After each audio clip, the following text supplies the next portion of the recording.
Hello, everyone. Welcome back to A1 English Podcast, the English podcast made for real conversations, real learning, and real life. Hi, everyone. I'm Jessica. And I'm Jack, and we are so happy you are here with us today. Seriously, every single time you press play on one of our episodes, you are doing something amazing for yourself. You are choosing to grow, and that is something to be proud of. Before we jump in, quick reminder. If you are watching this on YouTube, please like this video and subscribe to A1 English Podcast. And if you're listening on a podcast app, leave us a review. It truly helps more learners find us. Okay, Jack. I want to ask you something honestly. Sure, go ahead.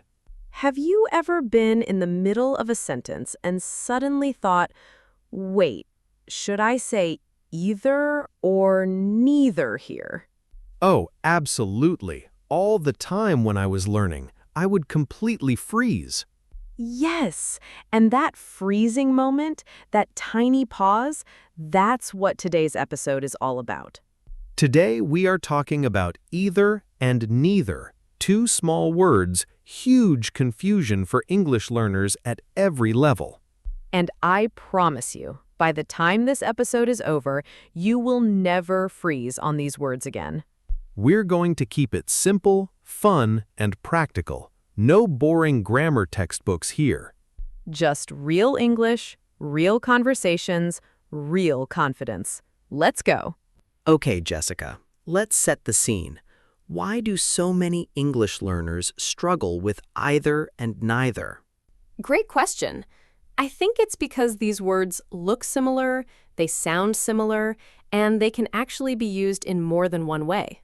Exactly. And when a word can be used in more than one way, it feels overwhelming. So today, we're going to focus on the most common uses, the ones you will actually need in real conversation. Perfect.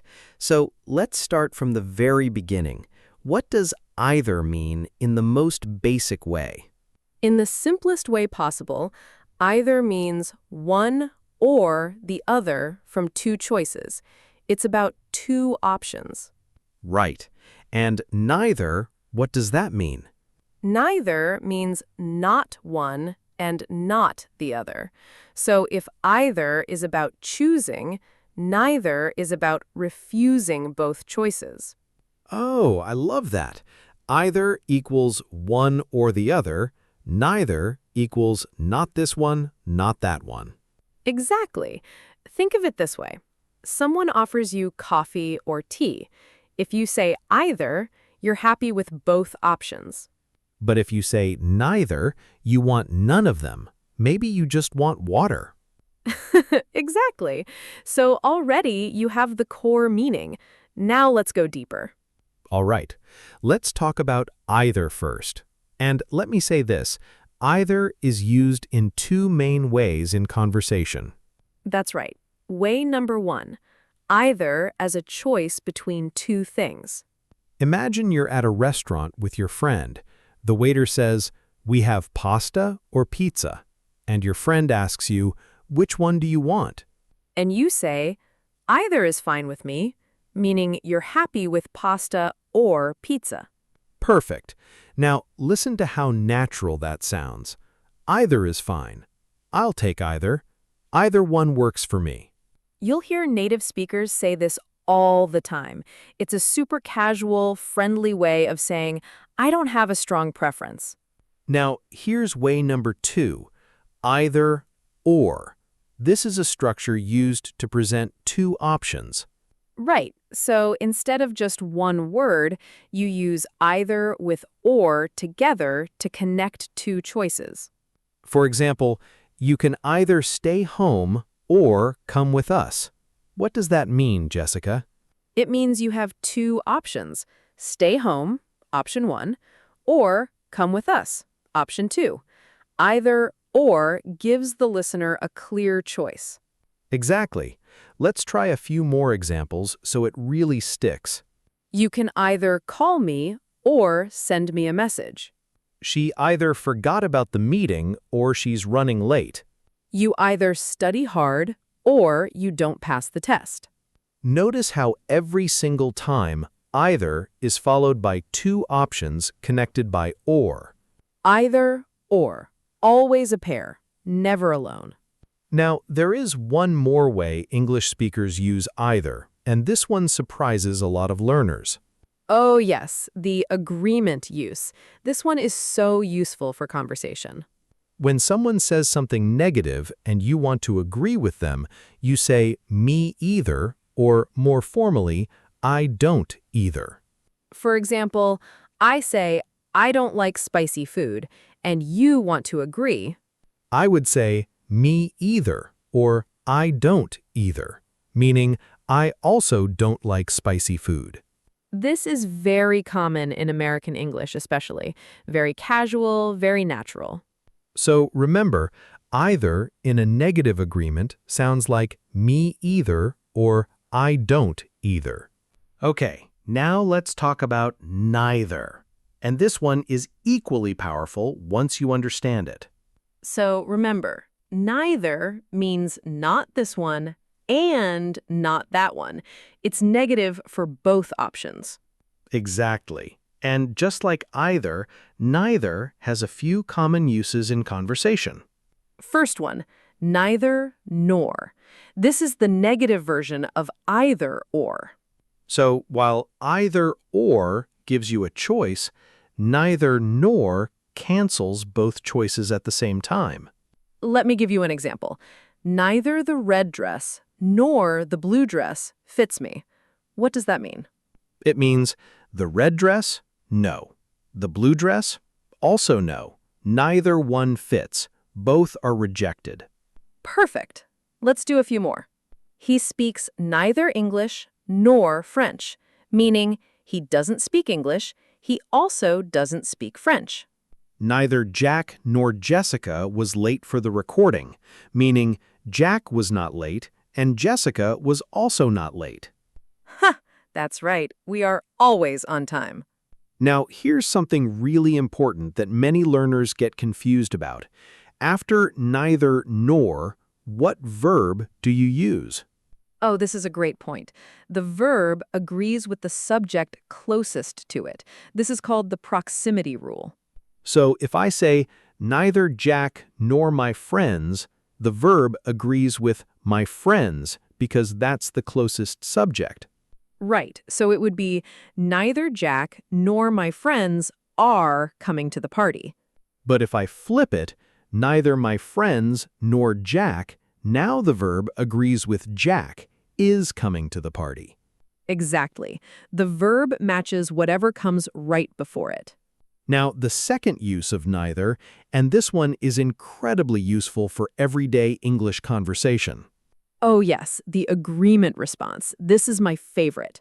When someone says something negative and you want to agree, you can say, neither do I, or neither am I, or neither can I.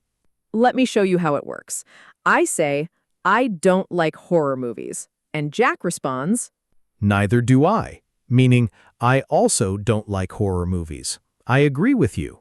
or I say, I'm not ready for the test. And you say, Neither am I. I'm also not ready. Same feeling. this sounds so natural in conversation. Native speakers use it constantly. So the structure is neither plus auxiliary verb plus subject. Neither do I. Neither can she. Neither has he. Neither will they. And this is called an inverted structure. The verb comes before the subject. It's a bit formal, but very natural. All right, let's talk about mistakes, because mistakes are how we grow, right? Absolutely. And these mistakes are very common, even among advanced learners, so don't feel bad if you make them. Mistake number 1, using neither with a negative verb. For example, neither of them don't like it. Can you hear the problem there? Neither already carries the negative meaning, so adding don't creates a double negative. The correct sentence is, neither of them likes it, positive verb, because neither already does the negative work. This is a really common mistake. Just remember, neither is already negative. Don't add another negative word. Mistake number 2, confusing neither do I and me either. Both are used for negative agreement, but they are slightly different in style. Neither do I is more formal and grammatically traditional. Me either is casual and very common in American English. In daily conversation, both are totally fine. In formal writing or a job interview, use neither do I. So match your language to your situation. Mistake number 3, using either or neither with more than 2 options. This is tricky. Either and neither are specifically for 2 things. If you have 3 or more, you use any or none. For example, you have 4 flavors of ice cream: chocolate, vanilla, strawberry, and mango. You say, none of them taste good to me.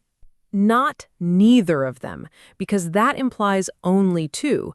None is for 3 or more. And for a choice between 3 things, use any, not either. Any of these 3 works for me. Okay, we need to have a little conversation about something fun. How do you pronounce these words? Oh yes, because this is something learners always ask. Is it either or either? And the answer is, both are correct. In American English, you'll mostly hear either and neither. In British English, either and neither are more common. So if someone corrects your pronunciation, you can say, actually, both pronunciations are accepted. Exactly. There's even a famous song, "You say either, I say either," about this very debate. The most important thing is to be consistent. Pick one style and use it naturally.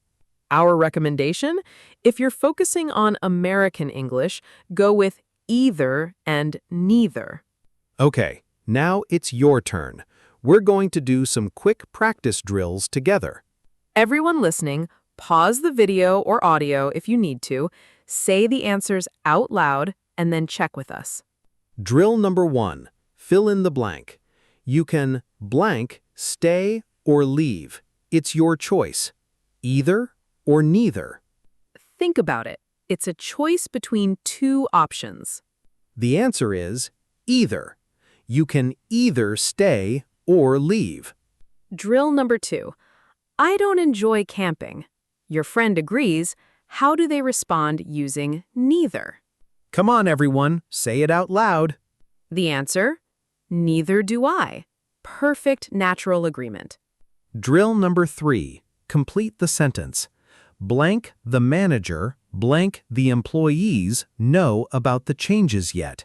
Either or, neither nor. This one is about excluding both. So, Neither the manager nor the employees know about the changes yet. Excellent. one last one. Someone says, I can't believe how fast this year went. And you agree. What do you say? Either neither can I, or more casually, me either. Both are perfect. Did you get them right? If you did, amazing. Give yourself a round of applause. If not, that's completely fine. Now you know. Okay, let's do a little role play to bring everything together. Jack, pretend we're planning a trip. Okay, so Jessica, should we go to Paris or Rome? Either destination sounds amazing to me. I can't choose. Neither can I, honestly, but we have to decide. Well, I'm thinking neither July nor August works for me. I'm too busy. Me either, actually. September or October, either one works better. See how naturally those words flow in a real conversation? Either and neither are everywhere once you start listening. Exactly. And the more you use them, the more natural they become. Start small. Just try using either or neither once today. one sentence. That's all it takes to start building a habit. All right, let's quickly review everything we learned today. First, either means one or the other from two choices. Use either or to present two options. Second, neither means not one and not the other. Use neither nor to reject both options at once. Third, use neither do I or me either to agree with a negative statement in conversation. Fourth, avoid double negatives. Neither is already negative. Don't add not or don't next to it. And fifth, both either and either are correct. Just be consistent. And remember, you don't need to be perfect to speak English. You need to be brave. Say the words, make the mistakes, learn from them, and speak again. That is the only path to fluency. English is not a test, it's a tool. And today, you learned how to use two powerful words in that tool. If this episode helped you, please hit that like button. It genuinely means the world to us. And subscribe to A1 English Podcast for new episodes every single day, designed specifically for real learners like you. Thank you so much for spending your time with us today. Keep practicing, keep speaking, keep growing. We are so proud of you. Bye, everyone. See you in the next episode. Take care.